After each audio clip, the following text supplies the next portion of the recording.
नमस्कार, सत श्री अकाल। आज हमारे साथ भारतीय किसान यूनियन सिद्धूपुर के सरदार जगजीत सिंह डल्लेवाल जो प्रेसिडेंट हैं, वो हमारे साथ इस किसान एकता मोर्चा के ऊपर जुड़े हुए हैं।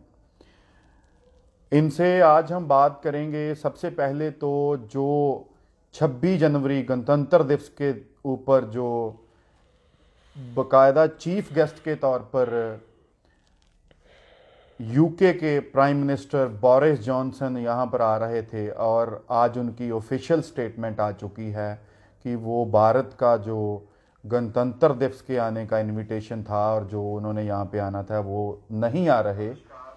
उसके ऊपर मैं चाहता हूँ डल्लेवाल जी, आप अपना जो प्रतिक्रम है ये कैसे देख रहे हो सबको, और ये कैसे लोगों में इसका मैसेज आएगा? देखिए, उनका ये यहाँ का आने का दौरा जो उनका था वो कैंसिल करना, रद्द कर देना, ये एक, मैं तो ये कहूँगा कि ये जो किसान आंदोलन चल रहा है, इस किसान आंदोलन के चलते भारत सरकार के मुंह पर एक तरह का तमाचा है। जो उन्होंने इनको इस तरीके से मैसेज दिया है कि अगर आप अपने देश के किसानों के लिए ये नहीं कर सकते, अगर आप अपने देश के संविधान को ऐसे तार तार करते हो, तो उसी संविधान का दिन मनाने के समय हम यहाँ आए तो मुझे लग रहा है उन लोगों को ये महसूस हुआ कि ये हमारा वहाँ उनका यहाँ आना उन्हें गलत महसूस हुआ, इसलिए उन्होंने यहाँ आने का वो अपना प्रोग्राम कैंसिल किया है। और दूसरी बड़ी बड़ी बात है कि ये किसान आंदोलन की एक और जीत है कि जब देखिए कई ऐसे इस आंदोलन के चलते प्रतिक्रम नजर आए, सामने आए हैं। अगर उनको ध्यान से देखेंगे तो ये केवल इस आंदोलन की ये कानून रद्द कराने पर वाली जीत पर बात नहीं अटकी हुई, बहुत कुछ जीत चुका है ये आंदोलन। सबसे बड़ी बात ये आंदोलन ये जीत चुका है कि जो देश में विदेशों में बहुत लंबे समय से जो इस देश में कई ताकतें इतना जोर लगाकर ये कर रही थी कि किसानों को या कहें सिख कम्युनिटी के लोगों को जो एक तरह का उनका चेहरा बदनाम किया गया था देश भर में और पूरे बाहर वर्ल्ड में कि ये तो क्रिमिनल लोग हैं, क्रिमिनल लोग बताने का प्रयास किया गया था। आज उन लोगों ने यहाँ पे आकर ये एक नई मिसाल फिर से कायम कर दी, वही रुतबा फिर से हासिल किया जो रुतबा कभी इन लोगों को 12 मिसलों ने अलग अलग तरीकों से लड़ाइयाँ लड़ते हुए जुल्म का मुकाबला करते समय जो रुतबा हासिल किया था, वही रुतबा आज फिर इन लोगों ने हासिल किया है। ये एक बड़ी जीत है हमारे पंजाब के लोगों की और खास करके सिख कम्युनिटी के लोगों की। और इसके आगे एक बात और भी बहुत बड़ी सामने खड़ी है कि देखिए, देश की आज़ादी के समय, देश की आज़ादी के आंदोलन के समय पंजाब के लोगों ने, पंजाब केवल ये पंजाब नहीं जो पीछे रह चुका है पंजाब, वो पंजाब की बात मैं कर रहा हूँ जो उस समय का पंजाब था। आज का जो हरियाणा है वो भी उस समय हमारे साथ था, यूपी का कुछ भाग भी हमारे साथ था। तो वो पंजाब, आज वो पंजाब ने फिर से एकदम मुड़ दोबारा वो एकता बनाकर ये एक सामने लेकर आए हैं बात कि ये फिरकू ताकतें चाहे भले कितना ही जोर लगाएं, हमें सिख और हिंदू की बात करने में जितना मर्जी ये जोर लगा रहे हैं, लेकिन लोगों ने उनकी इन सभी बातों को निकारते हुए एक बार फिर हिंदू और सिख की एकता को बहाल करके दिखाया है। और दूसरी बात, आज़ादी की लड़ाई के समय भी इन्हीं लोगों ने 92% इन लोगों की शहादतें हो चुकी हैं और वही का वही इन लोगों ने आज इतिहास फिर से वो दोहरा दिया है इसी खित्ते के लोगों ने कि आज बहुत बड़ी संख्या में ये लोग उनके आगू होकर लड़ाई लड़ रहे हैं। और दूसरी बड़ी बात इन लोगों की ये नजर आ रही है कि दूसरी स्टेटों से भले ही बहुत कम संख्या में यहाँ साथी आए हों, लेकिन सभी को अपने साथ लेकर उनका पूरा मान सम्मान देते हुए ये आंदोलन को लड़ रहे हैं। ये जीत हो रही है। ये इस आंदोलन का, ये जो पीसफुली आंदोलन चल रहा है, इसी पीसफुली आंदोलन के चलते सरकार का किसानों की तरफ कोई ध्यान ना देना, यही एक वजह है कि यूके जो प्रधानमंत्री जी हैं, उन्होंने जो यहाँ आने का अपना कार्यक्रम रद्द किया है, उसका मेन वजह ये भी है। डल्लेवाल जी, एक और बात जो हमारे स्पेशली यूथ में और जो हमारे साथ किसान यहाँ पे जुड़े हुए हैं, उनमें ये बात आ रही थी कि इन्होंने जो ट्रैक्टर मार्च है, जो ट्रैक्टर मार्च निकालने का हमने प्रोग्राम दिया था कि उसको कैंसिल कर दिया। आज जो नया फैसला लिया ट्रैक्टर मार्च के ऊपर, वो क्या फैसला था और वो कैसे कैसे चलेगा? देखिए, मैं ये कहना चाहता हूँ कि हम यूथ की भावनाओं को समझते हैं। जथेबंदियाँ हर कदम बहुत बार लंबी बहस मीटिंग के बाद वो प्रोग्राम अगर बदलना पड़ता है तो बदलती हैं, अगर उन्हें आगे ले जाना पड़ता है तो वो आगे ले जाती हैं। ये कोई ऐसी नहीं बात कि जथेबंदियाँ को पीछे हट रही हैं तब बदला जाता है, नहीं। ये आंदोलन के चलते आंदोलन की रणनीति का पार्ट हुआ करता है ये।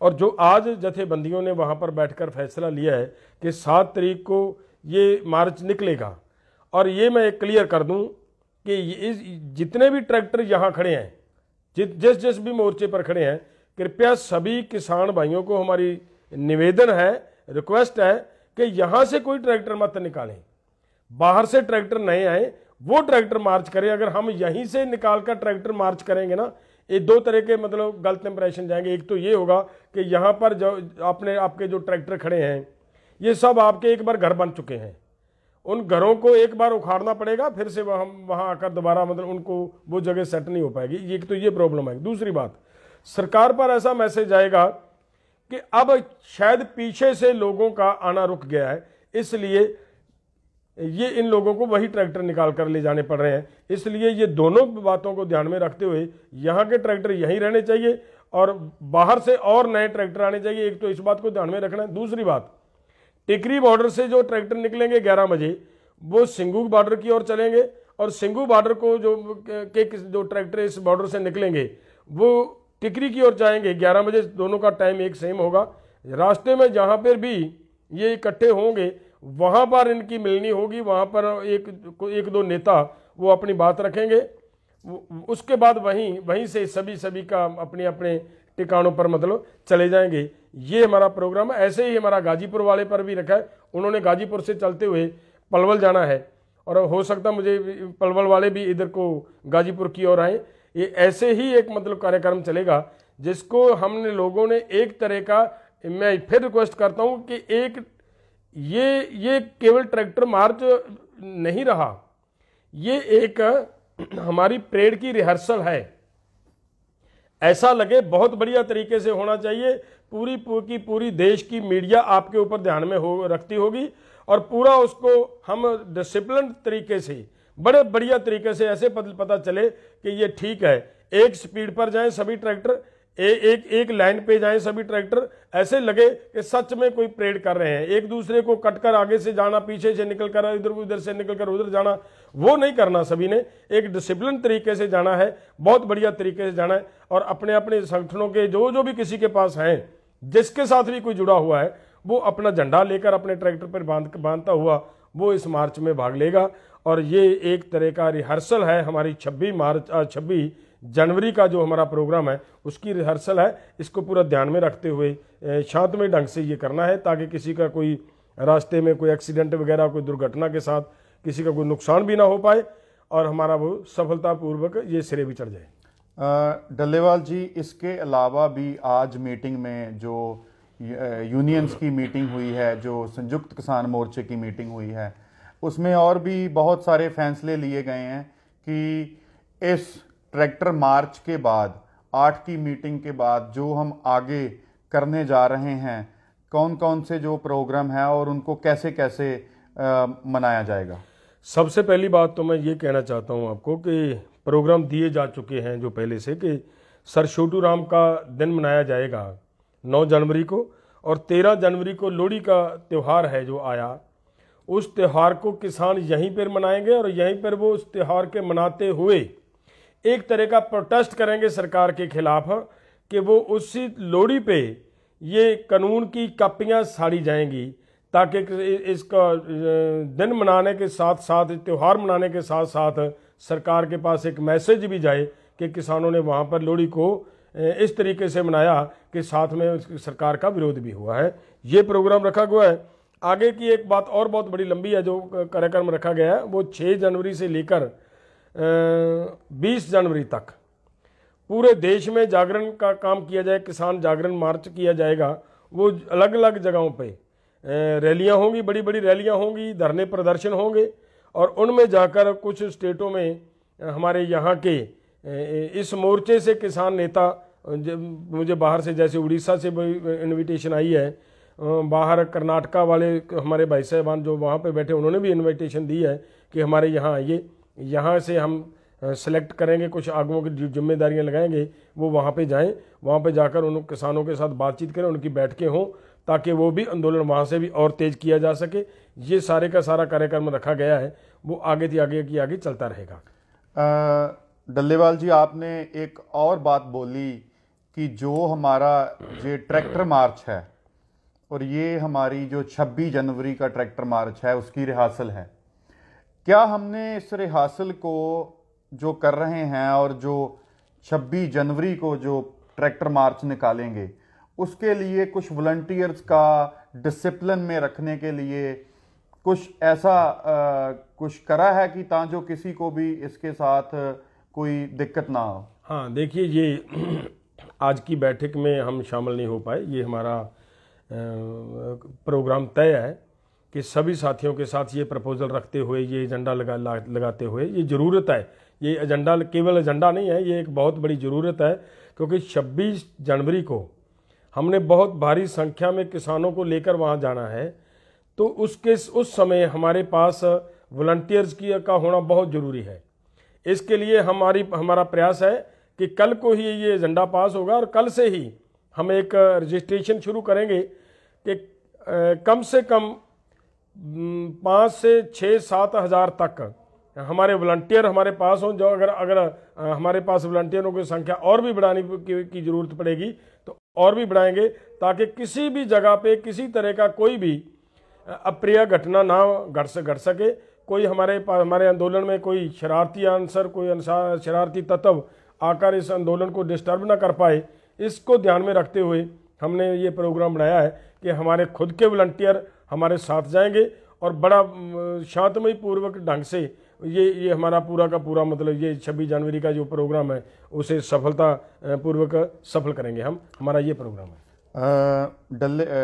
डल्लेवाल जी, एक सुबह से ही आज लोगों का कुछ मैसेज आ रहे थे, संदेशे आ रहे थे कि जो कल 4 तारीख को आपकी सरकार के साथ बैठक हुई है और सरकार ने आगे 8 तारीख का टाइम दिया है कि सरकार हर बैठक में कुछ नहीं कर रही, किसी बैठक में कुछ बोल देती है, किसी में कुछ बोल देती है, और जो 8 तारीख को बैठक होने वाली है उसमें भी सरकार हमको कुछ नहीं देगी और ऐसे ही जैसे पहले बैठकें हो रही हैं वैसे की वैसे ही एक बैठक फॉर्मेलिटी की होगी। उसके ऊपर आप क्या कहना चाहते हैं जो हमारे किसान जुड़े हुए हैं साथ? देखिए, मैं इस मामले पे मतलब बड़ा क्लियर बताता हूँ आपको कि आपको निराश होने की ज़रूरत नहीं है।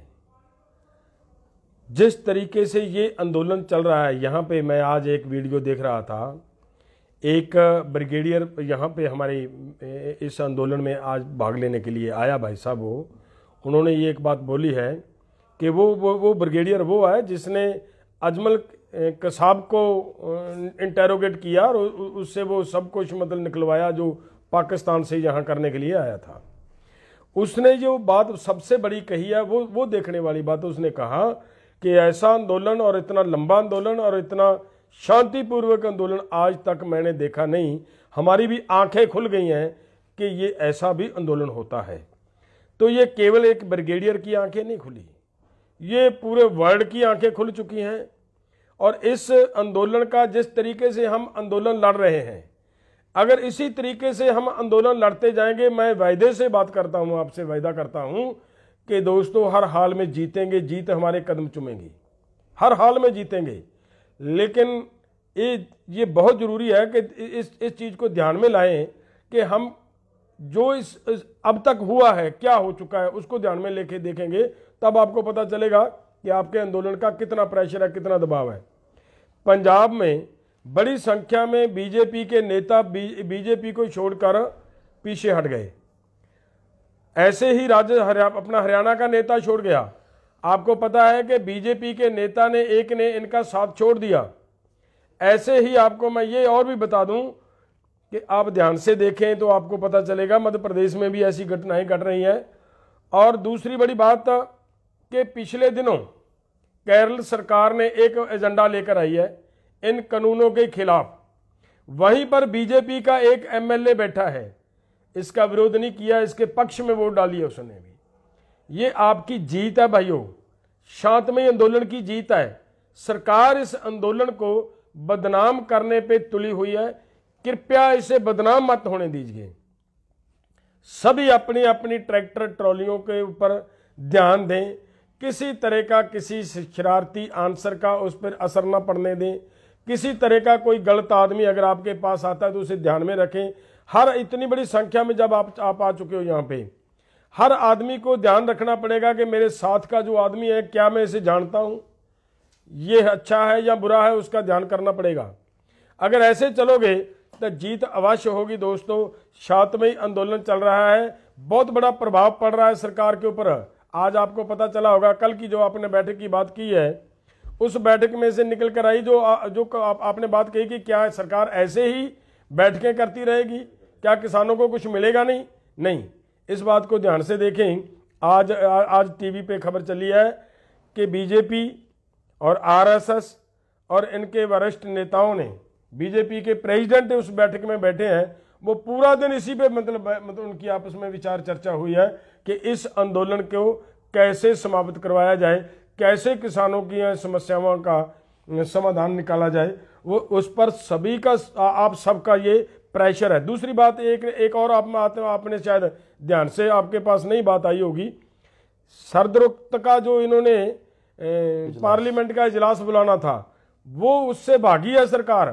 क्यों भागी है? वो इसीलिए भागी है मेरे दोस्तों कि सरकार को ये पता चल चुका था कि बाहर किसान बैठे हैं, कहीं ऐसा ना हो कि हम अंदर बैठे होते बाहर किसान आकर घेरा डाल लें, या फिर अगर हम अंदर भी बैठेंगे, किसान अपनी अपनी जगह पर शांतिपूर्वक भी अगर रहेंगे, तो हमें हमारे विपक्षी दल हैं जो वो वहाँ पे घेरेंगे, हम उनके सवालों के जवाब, उनकी बातों के जवाब नहीं दे पाएंगे। और उनकी बातों के जवाब देने से पहले वो सरकार चाहती है कि इस समस्या का समाधान निकालें और उसके बाद वो मतलब सरकार विपक्ष के सामने जाए। ये बहुत बड़ी जीत है आपकी, इस आंदोलन की जीत है। सो इससे मायूस होने की बात नहीं है कि हम शांतिपूर्वक बैठे हैं, चुपचाप बैठे हैं, कि ऐसा मतलब हमें कुछ प्राप्त नहीं हो रहा। बहुत कुछ प्राप्त हो रहा है। पूरे वर्ल्ड की आप लोगों को हमायत प्राप्त हो रही है। ये बहुत बड़ी बात है कि इतने लोगों की आपको हमायत मिल जाना।